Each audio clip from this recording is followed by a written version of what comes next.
ये बात 1989 की है। मैं उस वक्त 5 साल का था। 5 भाई बहनों में मैं बीच का हूँ। बात 1989 के आखिरी महीनों की है, जब मेरी माँ हम लोगों की सबसे छोटी बहन को जन्म दे रही थी। इसलिए मेरे पापा और अंकल उनको हमारे शहर के हॉस्पिटल में लेकर जा रहे थे। मेरी बड़ी बहन और मैं घर पर अकेले थे। उस वक्त मुझे भूत प्रेतों के बारे में कुछ नहीं पता था। मुझे कोई अंदाजा नहीं था कि माँ के जाने के बाद से कितना समय बीत चुका था। मगर उस वक्त रात के करीब 12 बज चुके थे। मेरी बहन सो चुकी थी और मैं सोफे पर उसके बगल में बैठा हुआ था। हम लोग जिस सोफे पर बैठे हुए थे वो सोफा खिड़की के करीब ही था और हम लोग ऊपर वाले मंजिल पर रहते थे, इसलिए किसी का भी उस दीवार को चढ़कर खिड़की तक पहुंचना नामुमकिन था।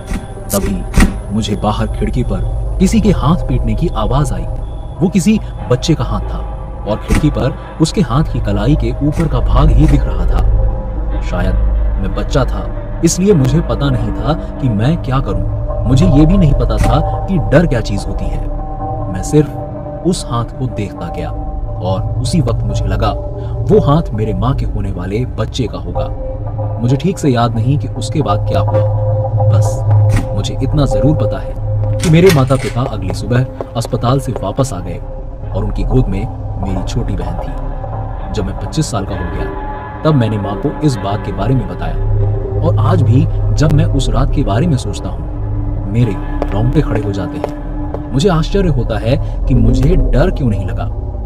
शायद डर को महसूस करने के लिए मैं उस वक्त काफी छोटा था। जो बात मुझे निश्चित रूप से पता है वो ये कि अगर जो चीज उस रात हुई वो अब हो तो डर के मारे मेरी हालत खराब हो जाएगी और मैं चिल्ला चिल्ला कर रोने लग जाऊंगा।